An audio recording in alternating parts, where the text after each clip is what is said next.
Chapter 30. As the morning stretched over the henge, Sam met the rest of the Jacks and witches. There were so many that Sam couldn't remember all their names, but he could see the connection in each pair. Each Jack had a blaze of white running through his hair, and each witch revealed eyes that were different colors. Sam could feel the ease between the men and women. When they spoke, it was neither the affection or frustration of husband and wife, but the banter of a brother and sister. They were like siblings that had journeyed through many years together. There was a lightness that led to easy laughter, while underneath there was also protection and pride. It had been many, many years since a witch and a wolf had departed the earth. Arthur's death began the passing, while Letha's death marked the end of her last spell. Each passed their wisdom on. The transference was complete. Today would close the circle for all to see. Arthur and Letha would be laid to eternal rest, their spirits carried on through Sam and the baby Caddy Blue. For now, the Jackson witches each went separate ways to prepare for the funeral. The witches followed Sam's tracks from the night before into the woods. Constance carried Letha's staff reverently. Before long, they arrived where Letha's body lay, still encircled by bowed trees. Constance placed Letha's staff upright into the ground. At the touch of each witch's hand, the trees stood straight again. In the snow, Letha's body lay peacefully curled in a halo stained in red. Solemnly, the witches prepared Letha's body to be moved, dressing her in her woolen cloak, the color of dusk. The Jacks quickly found their way south through the woods to the sandy, snow-covered shore of Fulton Lake. They would spend the rest of the day cutting and lugging wood to make a raised, flat funeral pyre. Logs were stacked chest-high for the edges, while the middle was filled with smaller, dry wood and piles of pine cones for a hot, strong burning. Narrow timbers would be laid across the top, where Letha and Arthur would soon rest. Many hands made for quick work, and before long the pyre was almost complete, giving Amasa and King a chance to harness Tolbo and Odd to the scoot, a flat logging sled. A tug on the reins from King sent them into the woods with all the Jacks following behind. It was time to collect Letha and Arthur. As they walked, the Jacks periodically reached out with their axes to slice down a pine bough or two. Sam would shuttle them up to Amasa, who used them to line the sled as they traveled. The witches were waiting when King, Amasa, and the Jacks arrived where Letha lay. They gently placed her onto the pine boughs, leaving enough room for Arthur, then laid her hands, one over the other, on her chest. The witches watched in somber silence as the sled and Jacks disappeared into the woods. Even before arriving at Arthur's vault, the Jacks could see there was something missing in the skyline. And sure enough, when they arrived, the old majestic pine lay on its side, cut clean through. They carefully kept the muslin sheet wrapped around Arthur as they pulled him from the vault, then tucked the pine boughs tightly around both bodies. It wasn't until then that John noticed something was missing. "Where's his axe?" John asked. Amasa stepped back into the vault, but came out empty-handed. The Jacks took turns shrugging. No one could imagine why it was gone. "Is that it?" All the men followed Rowan's gaze toward the freshly felled pine. Arthur's two-sided axe was stuck deep in the huge, flat stump. The Jacks exchanged disbelieving glances. "Who's the joker, eh? What's it doing over there?" Rowan asked. "He can't be buried without his axe. Wouldn't be right," Kofi said. Kofi purposefully walked over and grabbed the handle with one hand, expecting to easily pull it free, but instead was jerked back when it wouldn't budge. The other Jacks had a chuckle as Kofi re-gripped with two hands and pulled, but the axe stayed in place. Rowan couldn't help himself. "You want I should pull that out for you?" he jested. "I'd like to see you try," Kofi fired back. The other Jacks egged Rowan on as he took the handle in his hands and pulled, but all that happened was Rowan's face got red enough to match his hair. He finally let go and rubbed his hands on his pants before trying to grip again. John raised a hand. Good-hearted cheers rang out as John stepped onto the stump. He reached for the handle but stopped himself, as if he just remembered something. He looked at Sam. All heads turned. Sam felt the Jack's eyes on him as they stepped aside, giving him a clear path to the axe. He reluctantly came forward, but John stopped him at the foot of the stump. "You'll be last," he said to Sam. He then raised his voice to the rest of the Jacks. "Each makes a go of it." Over the next several minutes, the air was full of manly sounds of great effort and energy as each took a turn stepping up to the axe and pulling with all their might. But none could make it move, not even John. At last, Sam took his place next to the axe. Now closer, Sam could see the etchings on its face. Some looked to be on purpose, while others were earned from years of use. "I just pull it out?" Sam asked John. "If you can," John answered. "If Kofi and Roden couldn't pull it out, there's no way I can do it," he thought. Sam could hear the voices of the Jacks whispering to each other. "This'll be something, huh? It's Arthur's axe, after all. You think you'll do it?" The air around Sam swirled, picking up loose leaves and snow. Sam put his hands around the handle. It felt like it was buzzing. He took a deep breath, and everything went quiet. Sam felt calm, like holding the axe was as natural as could be. He pulled, felt a release, and the axe was free. Sam looked at John in disbelief, but John was smiling with pride, just like the rest of the Jacks. Sam looked at the axe. Centered among the crevices and etchings, the same A stood out that had been in all of his morning pages. "Take good care of that, and it'll take care of you," John said. The weight of the axe in Sam's hand seemed more than material. He could feel the weight of its history, as if it had its own stories to tell and lessons to share. Sam knew the axe would be with him for many, many years, just like it had been for Arthur. From the vault back to the pyre at the southern shore was a simple enough trip. A wide trail led down the east side of the lake, then crossed a few streams before it bore right and opened up next to Cohen's stock and staple. They were in no rush. The final ceremony wouldn't start until sundown. Stu spent the better part of the day making sure the success of Sam's proving night spread to all the townsfolk. With an uncharacteristic seriousness, he also told them a pyre was being built and would be lit at sundown, with all the Jacks and witches in attendance. Sure enough, well before dusk, the town's shops and houses were emptied as the shoreline surrounding the pyre became filled with people. Most of the town wondered if Sam had visibly changed after the full moon of proving night. As he helped the Jacks put the finishing touches on the pyre, the townsfolk whispered excitedly about Sam's new streak of white hair. It was a sign, like all the other Jacks, of the beast he carried within. To Stu's dismay, there was no sign of Vedoma. He had stopped by the barn where her caravan was usually parked, but found it empty.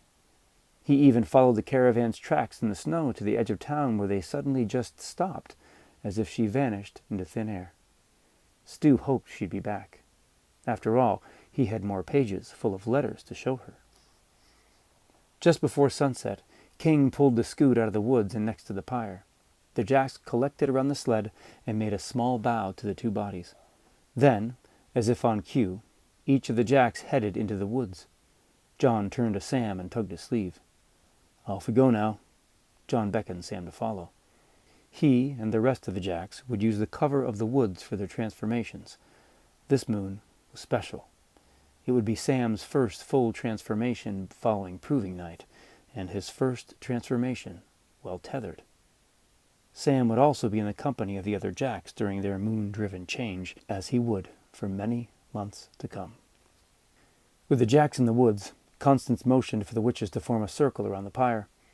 She started a rhythmic, methodical walk, each foot brushing the ground before purposefully stomping down, sounding a firm thump. After each step, she voiced a momentary hum that sent a subtle echo across the frozen lake. The other witches joined in turn, and soon all their movements synchronized, slowly and purposefully stepping in rhythm. Thump, thump, The townsfolk were not often called upon to share in the magic of the Jacks and witches. The folk magic they practiced and passed down in their families had the power of repeated story, but not the potency of the witches' spells.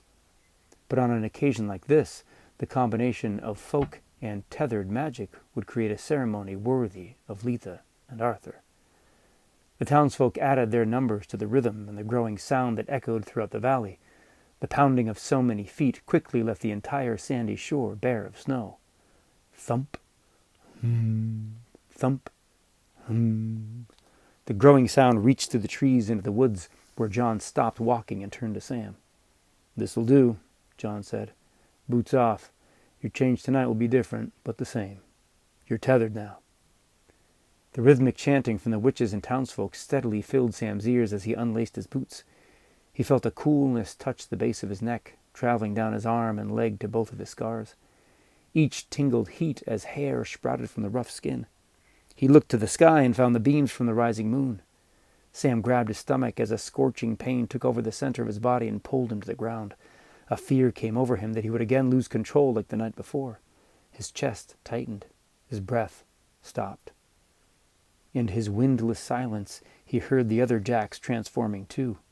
The sounds of their grunts, groans, and scuffling on the earth were all around him in the forest. Sam felt each new hair break through his skin. His bones ached as they extended and thickened, stretching his tendons and sinews past his human limits. He curled into a ball as his organs shifted and grew into a new, larger rib cage. His mind flashed with images both familiar and strange. He was chasing the sheep music, then the wolf was biting into his leg as he saved Arabella. There were the ashes of his house and the overwhelming emptiness of loss, then Letha's motionless body in front of him, staining the snow red. His pelt wrapped around him tight, and Sam felt the emptiness and pain in his center soften. A shadow blocked the moonlight, and Sam looked up to see John's werewolf form silhouetting the moon. After his own arduous transformation, Sam had a new appreciation for how relaxed John appeared. "Breathe," instructed John. Sam took a deep breath as the pelt released around him. The burning in his body eased, and unlike the wild, animalistic, and unpredictable night before, Sam felt like he had a hold of himself. "You ready?" John's voice had an implied expectation. Sam stood like a man. He looked down to see himself covered in thick hair, with limbs and legs, hands and feet that looked more animal than man. He felt a connection to the wild, but still had control of his mind. He howled. Close by, another howl answered, then another, as all the jacks joined in a cacophonous chorus that twisted through the trees and traveled down the ice to the funeral pyre, meeting the witches' chanting. The bellowing anthem of the wolves signaled the beginning of the ceremony. The witches and townsfolk stopped their rhythmic circling with a final stomp. The jack-wolves returned to the hushed murmuring of the townsfolk. Each one took a position next to their tethered witch.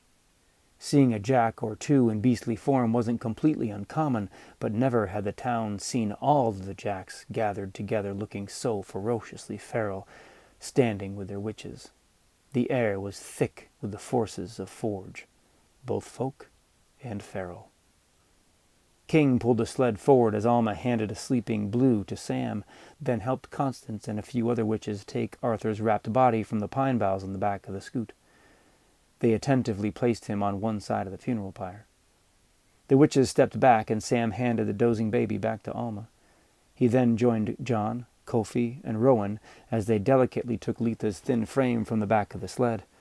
Her hair was carefully draped to hide the wound on her neck. A few pine boughs stuck to her robe as they brought her to the pyre. The sight of Letha's body brought an audible gasp from the crowd. She was the well-loved matriarch of not just the witches, but of the entire town, yet she had told no one about her plan. Everyone had been focused on Sam's success on proving night. No one had realized this full moon would also bring Letha's death. As he helped move her to the pyre, Sam felt heavy-hearted with the guilt from taking Letha's life. He now knew it was all meant to happen the way it did, but he was still grappling with the fact that her death had been at his hand. He didn't think he was a killer, and he hoped he wouldn't become one. At the same time, he was trying to focus on the honor of being one of the few called to lay her body to rest. He had never handled anything or anyone as carefully as he did in this moment. As he eased Letha into place, Sam had a moment to study Arthur's motionless figure. He looked frail and gaunt, not like the regal and even intimidating Arthur who visited him repeatedly as an imposing phantom, wolf at his side in the dead of night. Here, Covered in a thin muslin sheet, he was motionless and pale, his spirit long left. He seemed a faded, ghostly apparition, an apparition whose last drops of blood now ran through Sam. Sam's eyes fell to the cut on Arthur's wrist. Curiosity getting the better of him, Sam touched the red line. A jolt of recognition charged up his arm and darkened his vision. A glint of silver flashed across his mind's eye as he heard faint echoes of Letha's chanting voice. Sam blinked, and his eyes were back on Letha as she lay atop the pyre. Under her crossed hands, Sam noticed something. Shifting her arm, he found a black sock with 2 buttons sewn where the toes should be. Sam gently pulled it from her robe, climbed down, and moved away from the pyre. He looked at the sock curiously before holding it up to Alma. "What's this?" Sam asked. "It looks like a sock." "Ah," Alma smiled. Yes, it is a sock. That may come in handy in a few years. Thank you." Alma took it and tucked it into Blue's swaddle. Blue squirmed and smiled. John stepped forward in front of the funeral pyre and turned to address the crowd. The light of the moon fell sharply across his face as he spoke. "The path of the raven has come to an end. All birds must land. As the raven has flown, so must spirit. Death leads to birth in this life or in another." Heads nodded in the crowd.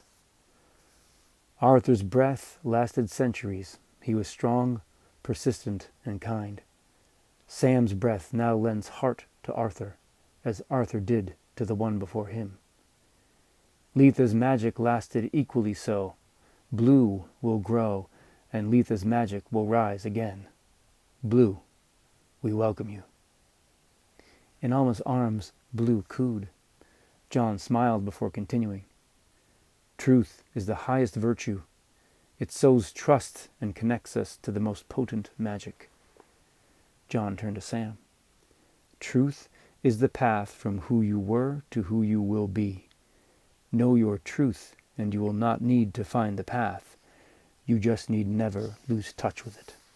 "Sam, what is your truth?" John asked directly.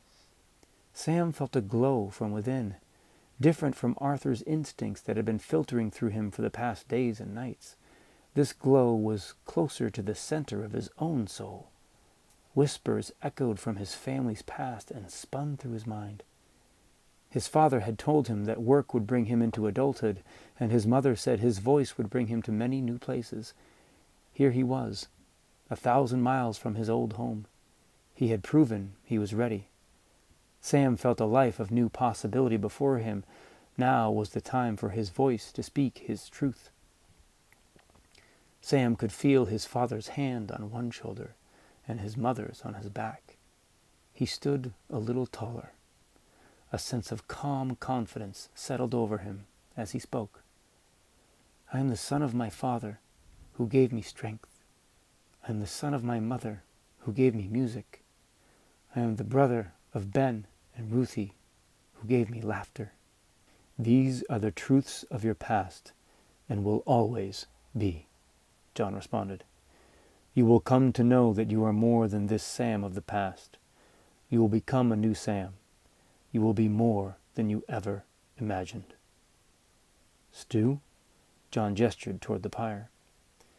Holding a makeshift torch under his arm, Stu pulled a small tin of matches from his pocket and lit one. It flared, fizzled, and was out before he could touch it to the head of the torch. "Dang it," he whispered under his breath. Stu hunched over the next match, trying to protect it. This time, he managed to get the match to the torch. It barely caught, smoldering and throwing off puffs of gray smoke without any sign of a flame cutting through.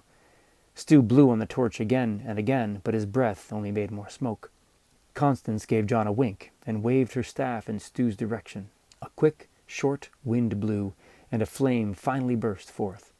"Ha!" Stu whispered with excited relief. He held the torch out for Sam to take. Sam gripped the torch and stepped forward to the funeral pyre. His brain and body could not find how to feel. He was overcome with regret from the loss of his family. There had been no ceremony, no funeral at the end of their lives.